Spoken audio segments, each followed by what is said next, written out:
I went for almost 46 kilometers away from my place, and I was driving, and like I've never driven 46 kilometers in this city where I'm currently living in my state, as in like Mumbai. I have driven a lot, and for two-wheeler, four-wheeler, everything I have in my place. But in the city I am currently living in, I've never driven so much, and it's kind of like I've driven a lot, and like I'm also using a different scooty.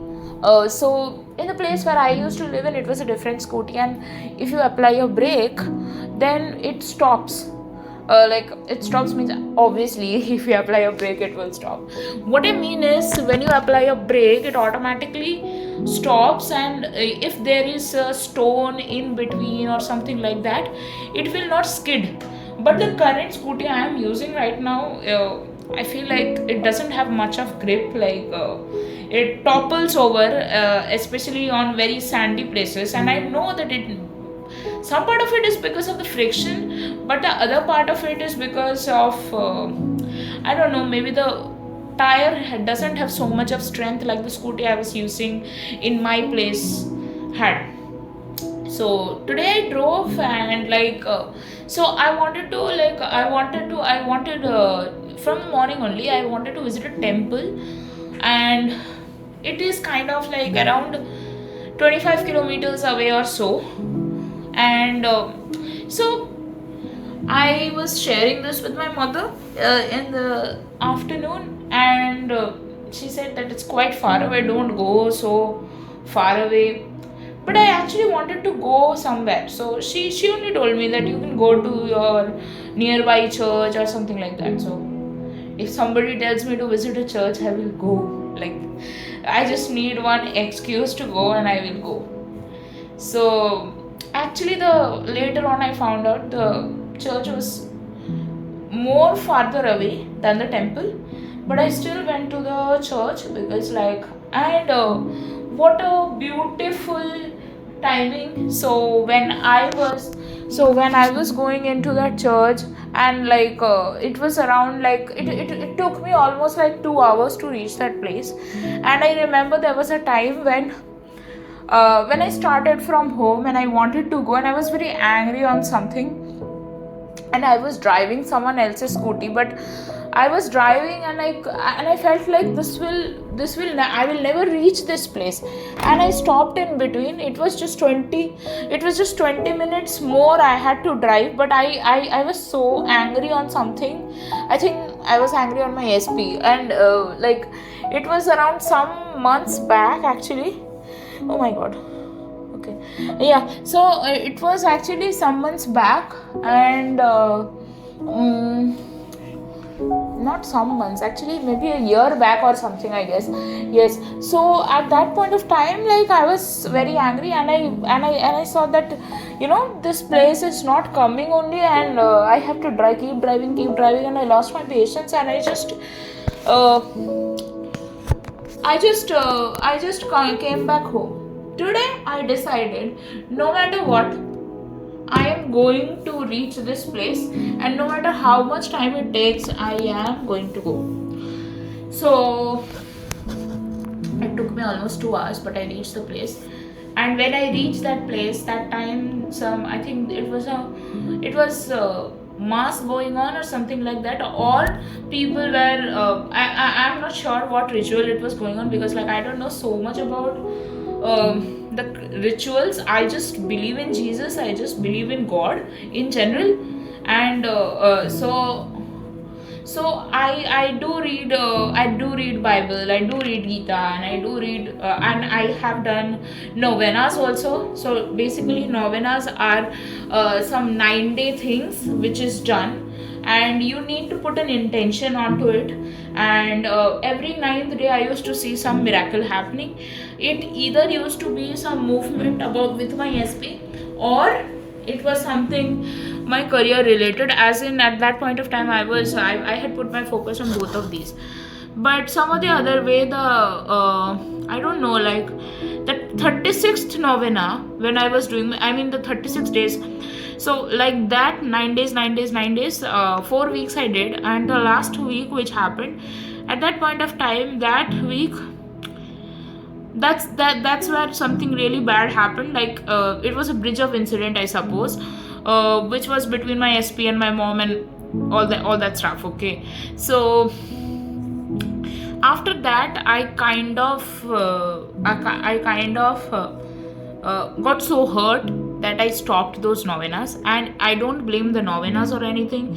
Bridge of incident is a bridge of incident. You don't have control over the bridge of incidents, and sometimes the bridge of incidents lead you to your manifestation. Not sometimes, it always it leads you to your manifestation. So you need to trust the process. But somehow I got very exhausted doing those novenas, so I actually left it. And I was just trying to soothe my nervous system, because I was actually very hurt. I felt really like as if my trust was broken. So at that point of time, I didn't have the I didn't have the mental capacity to do it. But some or the other way, I always believed in him and me, my SP and me. So I used to hear good songs which used to put me in the end. So at that point of time, I couldn't affirm, because when I used to affirm, it would trigger me more, and I was not able to control myself. So my manifestation coach told me that you can just write things out, whatever you are feeling, and or you can went out to chat GPT, and that's what I did. And after some time, and there was this, at that point of time, I did talk to some of my friends who knew about my situation. Like, not some of my friends, only one friend who knew about my situation, and this person gave me that moral support to stand for my truth. And so that's what it was. But I actually was not so dependent on this friend of mine, that without this moral support I would die or something like that. No, and it was never like that. But it was just like somebody was there to actually hold me when I was like this shaken or broken. I don't believe in being broken or something. It's just a state of mind. Actually, we feel broken because we feel like something, our trust is broken. But it's not that our trust is broken. Like, it's just like we are sometimes very hurt about things, and once we process it, we come back to that original love, original care for that person, because it's a mind which gets angry, but the heart still cares. So I was exactly not angry, but I was hurt. I felt like my trust was broken. So at that point of time, I actually consciously put my focus on something else, so that I could be normal about him and me. So that was the thing. And then what happened was, just a minute, okay.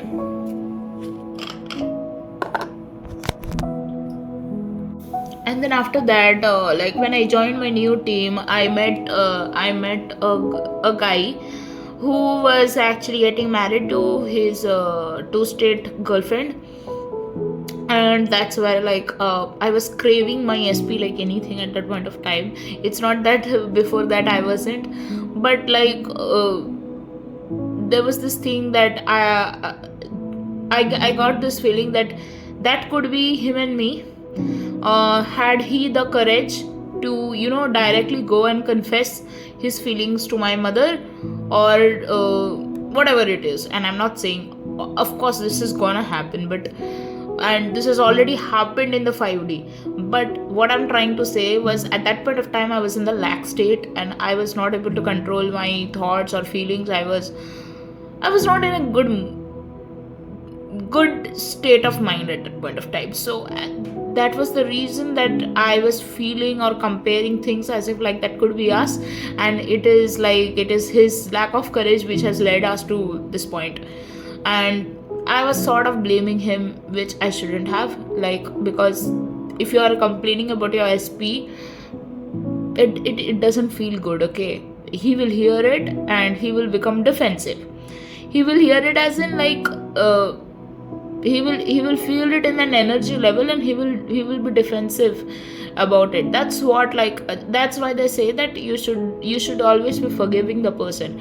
And of course wanted to forgive him, but at that point of time I was not in that state of mind to forgive him. So I was not able to control my hurt or my feelings or something like that. And then I ultimately processed it, and after some time I just realized that, the story is not over. And I mean, it doesn't mean that before this I was thinking the story was over, but that I had parked things about him and me for some time.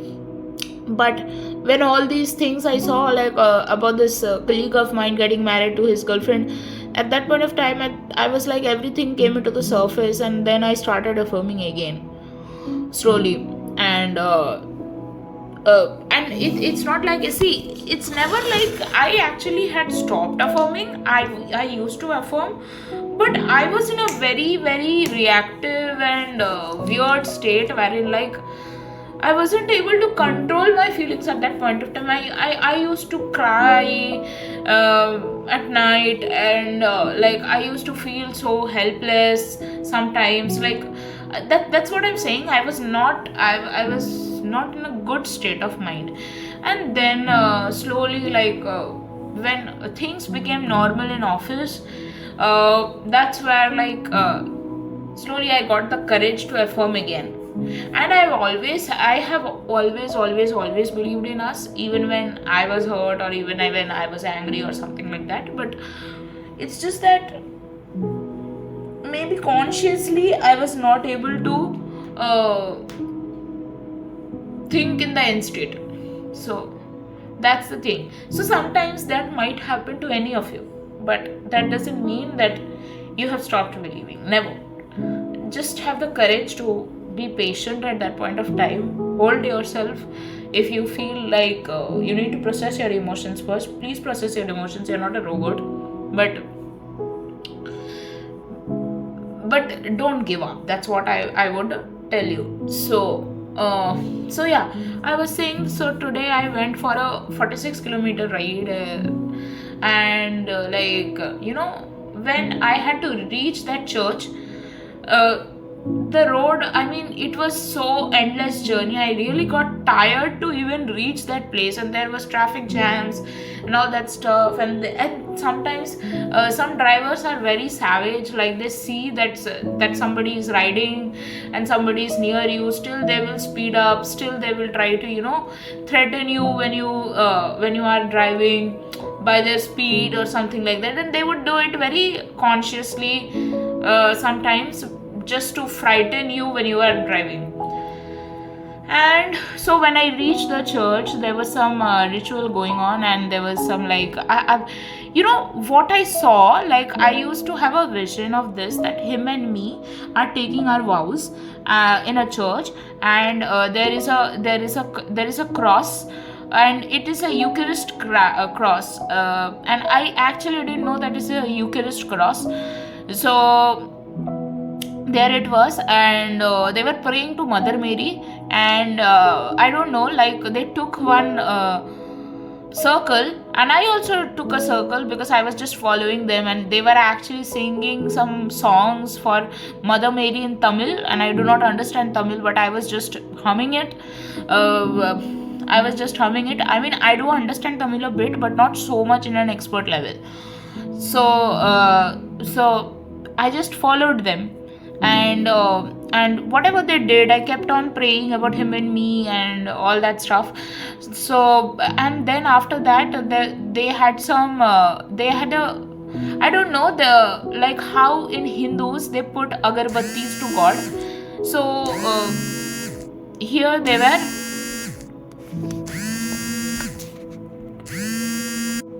So here they were praying to Mother Mary, and somebody was holding a big cross, and we took a circle, and they were also praying to Mother Mary, and they had put some agarbatti type thing, but it was something else, and there was, I do not know how to explain it, but it was something related to agarbatti, but it was in a different way they had put that agarbatti. Okay, so basically it was the agarbatti type thing which I am mentioning. That is incense which they had put, and it is usually burned in a metal censer which is suspended by chains. So church incense is often small grains or pellets which are made from resin, and it is sometimes mixed with essential oils. So that's how there's a very good smell in it. And that burning incense in Christian liturgy, like in Catholic, Orthodox, or some evangelical churches, it symbolizes that prayers rising to heaven. So the incense air goes above, so it is like, let my prayer be set forth before you as incense. So it is written in Psalm 141 para 2. So, and it is usually done for purification and sanctification of altar and congregation. So that's what I'm saying. So I reached in a time where there was a mass going on, and I see it as some kind of like a blessing from God. And when I was driving, I do not know, like, so my story is similar to Ramakrishna's story, Sri Ramakrishna of like, if you have read about him. So Sri Ramakrishna Paramhans is a person like who knew that his soulmate is Sharada Devi, and he kind of knew that she was his soulmate, and he told everyone, and some circumstances were on the way at that point of time, but they eventually crossed everything together and they got married, and she supported him for in everything, and he supported her for everything. They had the most beautiful love story. They are also called as Shiva and Parvati. So that's the thing. So I believe in this thing. So when I was driving, and when I drive, I think a lot. So at that point of time, like, I just I don't know, I got a smell which I've always smelled in Ramakrishna Mission, and I felt like Sri Ramakrishna, God was talking to me as if like, I'm there with you and him, and I'm there with you and him, and you have a blessed union for me.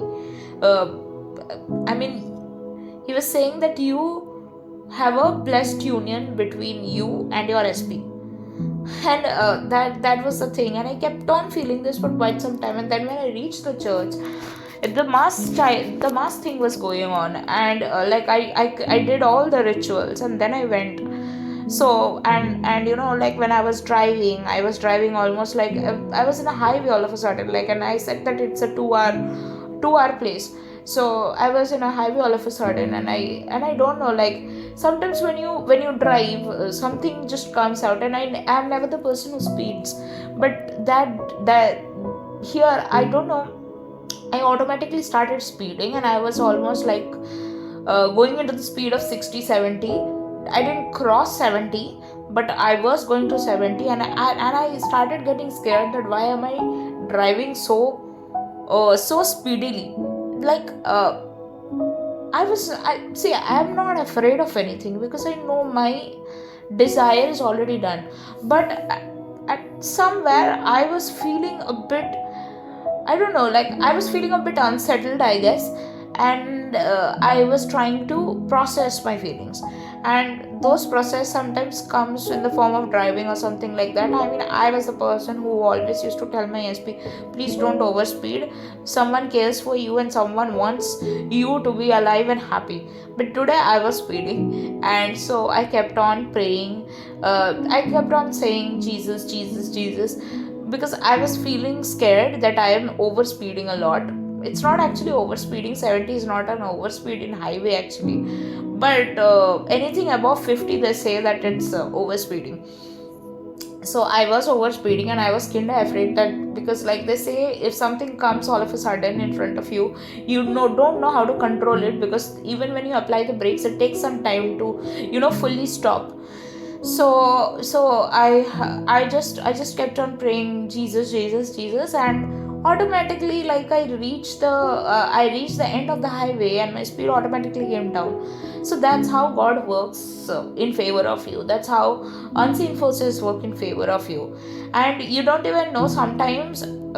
See, sometimes we humans have think that to go from A to Z, you need to be in a chronological and logical order to go from A to Z. But there's also, you never know, the journey might be from A to C first, then C to D first, then D to G, and then from G to Z. So you never know, like, it is not a linear process, but it eventually leads you to where you want to be. So you just need to believe. And yeah, that's the thing. I think that's what I wanted to share. And then I don't know, nowadays I just close my eyes and I see my SP as a crew of me, and we have a photo wherein it's just him and me. And I think, like, whenever I close my eyes, and for the last 2 years I've been seeing this, whenever I close my eyes I see him in that uh, uh, Hindu sherwani, and me in a sari, in a red sari, and like, there's a sindoor in front of my face. Like, that's how brides um, or wife be for their husbands. So basically, when you get married to someone in a Hindu ritual, the husband is expected to put sindoor on wife, and that's how you get married. And he will put also a mangal sutra on that girl's neck. So basically, it's some bead type of necklace which is put, and it is shaped some way. You can check on the internet if you want to. I cannot, like, I don't know how to describe it. So it is a proof that you are married to your partner. And there are Sat Feras also, and that Sat Fera is basically the,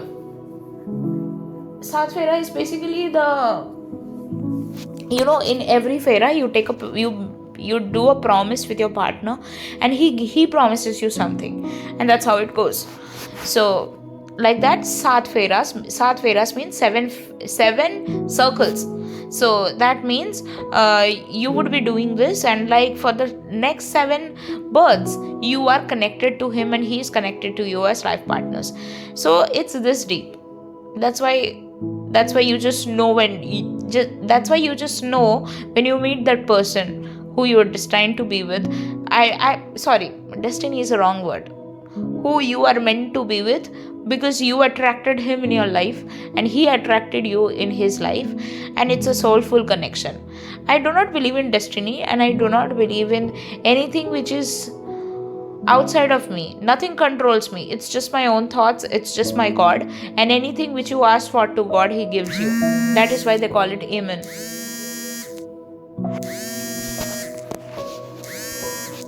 Thing which I basically missed saying is that so I think a lot of many people in the SP community, especially those who are above 25, manifestation community actually, and those who are manifesting SP, most of the people are like, my SP said this and that, and they get stuck on it. So yeah, actually, you know what, in our story no one was the problem. It was, I think, my SP's fear which was the problem.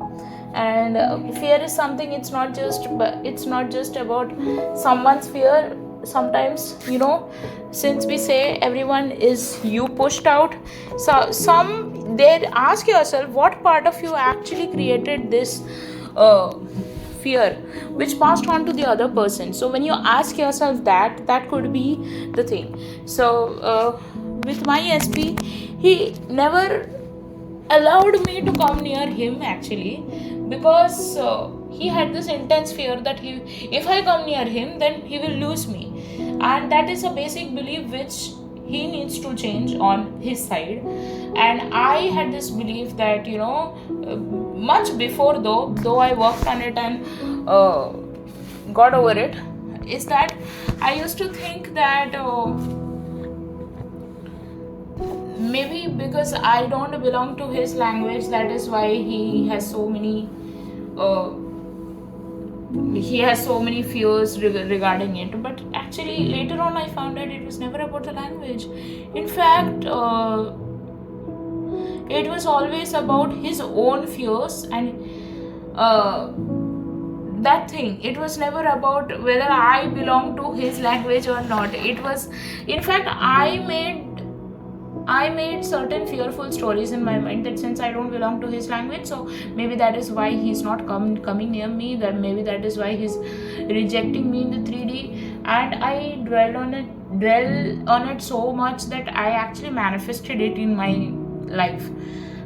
And he ended up saying the same excuse that his parents are looking for someone in his community and all that stuff. And I knew it was a sheer lie.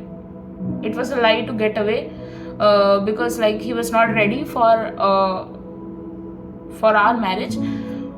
But I also knew that pretty much I didn't have anything to do. Like I couldn't control the situation. It is like I need to live in the end, and I need to see my happy ending with him.